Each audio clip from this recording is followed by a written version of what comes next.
Hey guys, welcome back to the channel, and today we're gonna be reacting to. The scam that hit every adult in Canada. I heard Over the last 5 Canada years, wants to be since the 2020, 51st state.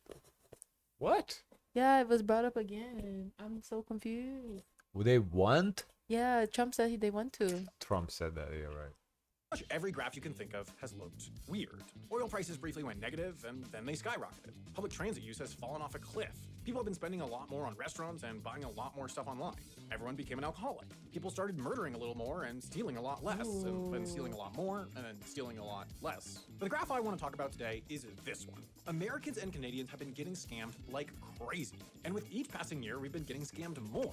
Of course, it's no surprise that giving Mima an iPad and access to the internet basically guaranteed that her brain would get one-shot by an AI-generated image of her grandson begging for money. But what's interesting about this precipitous rise in scams is how sophisticated the industry has You know, become. I can't It wait isn't just till a the new generation of older people get older to see if they give like the old from back in the day. We'll see when we get old. people in an apartment Yeah. calling up retirees and tricking them out of their life savings. These new scams are run by highly effective international organizations of thousands of people, and none seem quite as widespread as Canada's CRA scheme. The organization running this scam, which has been going for roughly the last decade, has managed to contact every single adult in Canada at least once and has cost Canadians hundreds of millions of dollars. So let's talk about what this scam is, how it managed to become so successful, and most importantly, how you can get in on the grift.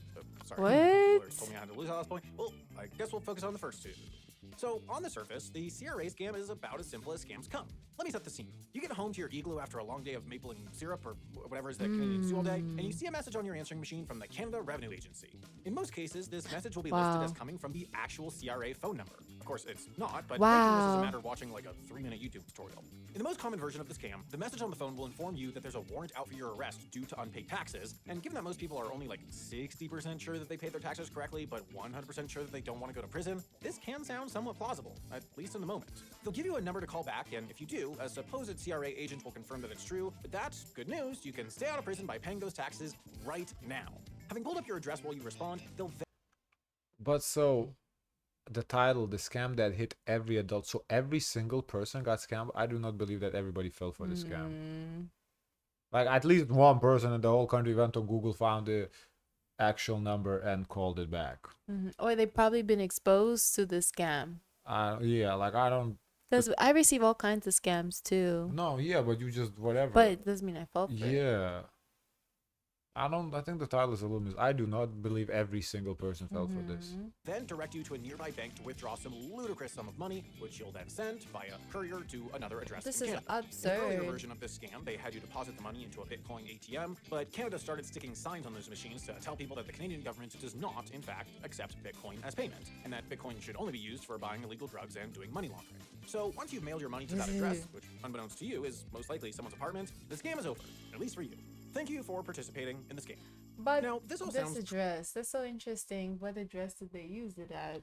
Probably like a drop, like a rental under somebody else's name. Just pretty straightforward and not particularly sophisticated. But the success of the CRA scam isn't in its surface level execution, it's all about what's happening behind the scenes. Because unlike scams of yore, the CRA scam is operated by a massive network of people, and these people are organized in a structure that makes it systematically impossible to actually stop the scam from happening. To illustrate, we should start with the heart and soul of any organization, the lowest level employees who have no idea what's going on.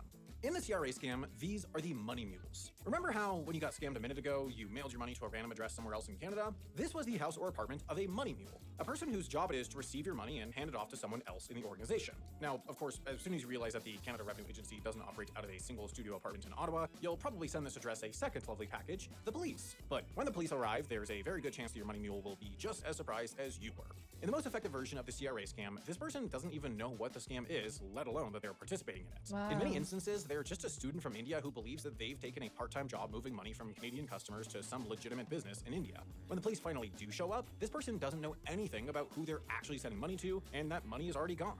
Where? Well, it's been picked up by the organization's inner mules, who are responsible for getting the money out of Canada and back to India, where the scam was organized. They do so using what's called a hawala system, a 700-year-old informal banking system that can move money across borders without any kind of government regulation or formal record. A hawala system works a lot like a traditional banking system, but is regulated regulated by honor and personal connections instead of, like, actual laws. There's a network of hawala brokers around the world in cities with large Indian diasporas who can transfer your money to any other city that has a broker in their network. All you have to do is give them the money and a password, and then your recipient can pick up the money from their broker as long as they have the correct password. Of course, This the is money was very never actually formal. moved and therefore can't be traced by real banks or government agencies. It was just an informal agreement between two hawala. So this is, I guess, You have to wash it after. no. You know what this is? This is I've heard of this. It's What? so basically you have like and it doesn't have to be illegal, by the way. This is obviously they're using for legal means, but just the idea is so you don't have to send money. So like for example, I have like a friend in Lithuania and you want to send money to Lithuania. So you give me the money. I don't actually transfer that money to Lithuania. I'd call my friend and say, yo, give this person X amount of money, and they give it to them.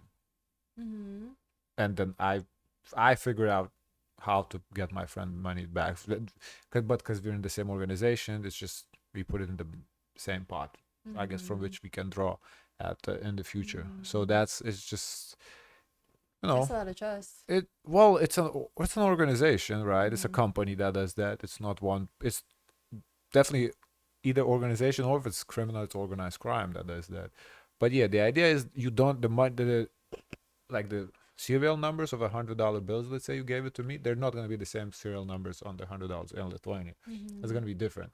It's not the same exact money. That it's just, but it can happen like immediately. You can be on the phone with the recipient in Lithuania, and they add this or password or whatever. Yeah, I heard of this. This is an interesting scheme. Yeah, it would not be traceable. Is there a fee? Of course, yes, of course, probably charge like 10% fee or something. Definitely, of course. That's the whole point. Because if there's no charity, if there's no fee, yeah, you got to make a living somehow. Brokers over the phone. Turns out that the threat of your family being mad at you is pretty much enough to regulate an entire international banking system in case we were looking for a punishment for financial crimes besides you get $700 billion. At this point, the money has made it back to India, which is where the phone call came from in the first place. Most likely it came from one of several dozen call centers in either Mumbai or New Delhi, staffed by 10 to 20 people, and set up in either an office, apartment, or hotel room. Importantly, though, these 10 to 20 people generally don't make any of the initial calls. This is done instead by a robo-dialer, which works its way down the list of Canada's 31 million or so registered phone numbers, leaving a message from the CRA. That means that the callers inside the center only need to speak to the small. But what if the person picks up when you're calling them? I guess they connected immediately to the people. Fraction of people convinced enough to call back, freeing up capacity for other callers to do real-time research on the victim, like where they live or what they do for work. And distributing these callers across several dozen centers in different cities isn't a mistake. These centers can be set up and dismantled in a matter of a few hours, so if investigators catch on to one, the other callers can quickly shift their operations and the investigation goes cold. You might manage to make a few arrests, but the rest of the system remains intact, and the leadership, who are never on site and likely not even in the country, are effectively impossible to find. Of course, the CRA scam. I saw a lot of these call scams come from Jamaica, because Jamaica is an English-speaking country. The wages are generally low, so you can make a lot of money scamming. It makes sense. Ideally, making these calls from English-speaking country without with no foreign accent, I think that's the most believable. Scam isn't the only one operating at this scale. There are similarly sized, if not even larger organizations operating out of places like Myanmar, Laos, and Cambodia, often setting up massive Starlink-powered slave compounds. Because I don't know, you call somebody and then they pick up with like a Vietnamese accent. It's like, okay, this is a scam immediately. Yeah, the thing is, it make you cautious now. It's immediately, or like even with, I guess with Indian accent, I don't know, because there's a lot of Indian population in Canada, so maybe the Indian accent in Canada is common. So maybe. One time I called Walmart and the person picked up with an accent. I even looked at you and said, I don't think I called the right person. Yeah, it's just, especially when you're talking like Canadian Revenue Agency. We're not talking Walmart customer service. We're talking about a government organization. And I'm not saying a person with an accent cannot work there. I'm not saying that, but it immediately raises your eyebrows. Yeah. Immediately. Naturally, especially when you're talking about like money. Yeah. So like if I, like as I said, with Indians, maybe I can kind of see, because there's a lot of Indian population in Canada. So if it's a common accent, then maybe like I can see it passing as okay, people believe it. But like a random, like I saw Laos, Vietnam there, like if you call somebody's talking to you with a Vietnamese accent and a government agency, you gonna call back the real thing. Like, come on, how dumb you gotta be to like, oh, somebody's barely speaking English with an accent you can barely understand, and they're like, oh yeah, take my money. Stop. That's why I said Jamaica would work, because Jamaica is, I mean, their accent is a little funny, but it is English.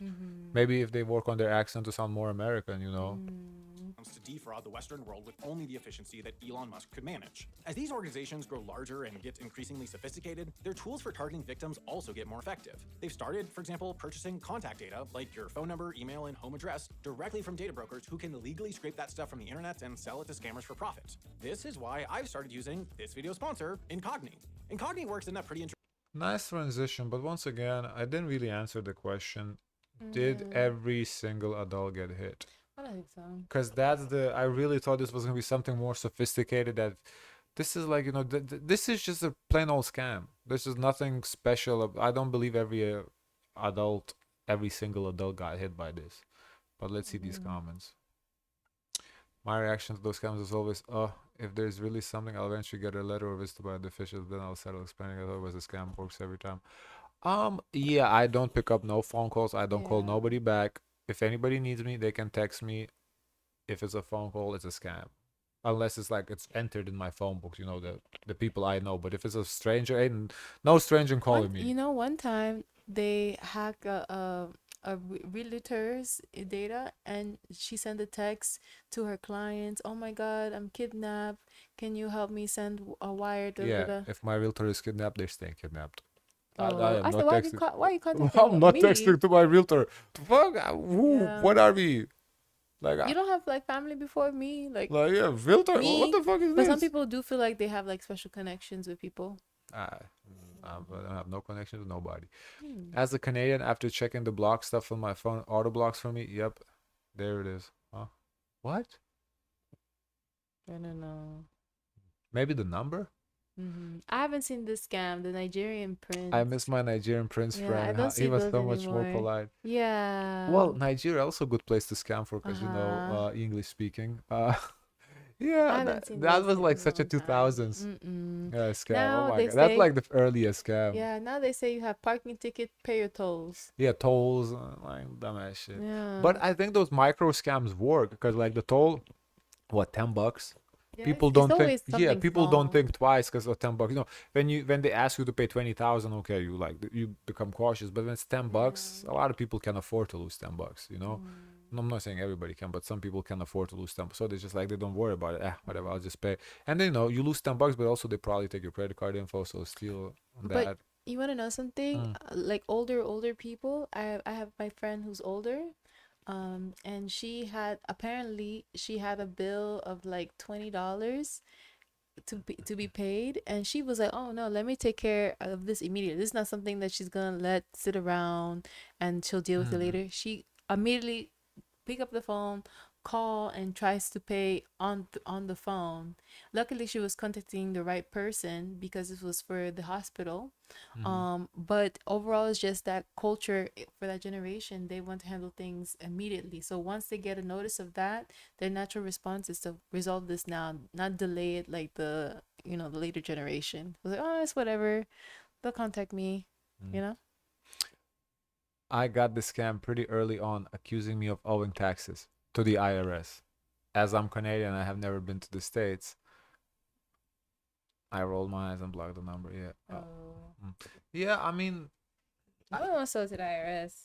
I feel like it's older people that are gullible enough for this. Yeah, it's. People. I think the younger generations, they just it's whatever. And as you said, maybe younger generations care less. Like, I don't know. Later, or like the other person say, and they'll send a letter. Yeah, like a letter. Even letters can be fake, but for the most part, I think a letter is much more trustworthy than a phone call. I feel like phone call, like what government? Does government even call you? I know. Like what they I don't know. Like I get so many scam calls. I don't just my phone is all like it's automatically go to voicemail. I just don't, because there's so many calls. Like it's ridiculous. You used to be able to pick up the phone very easily when you were younger. Yeah, now it's like not only my people that are trying to contact me, then there's like people that had the phone number before me because they Oh, recycled the phone number. So now they're looking for Cynthia Gutierrez or whatever. And we didn't have this problem because we were one of the first to have like the number. But now, like, as the population of Florida gets bigger and bigger, there's like less numbers, so yeah, now this it's issue is becoming a problem. like I just don't believe how phone scams work anymore because there's just who picks up the phone calls? Unless I guess if you work like if you advertise your phone number That's like as a true. for a service, then I guess you have to pick it up. But as a personal phone, Yeah. I like that they say, "Oh, scam likely." yeah, no, that's good by Apple. I don't know if Android does that too, but for Apple, yeah, scam likely Because that people also report, and that helps the algorithm. that definitely helps out. Yeah. Guys, of course, let us know your thoughts. Don't forget to like, comment, and subscribe. Join the Discord, and always, share as much kindness as possible.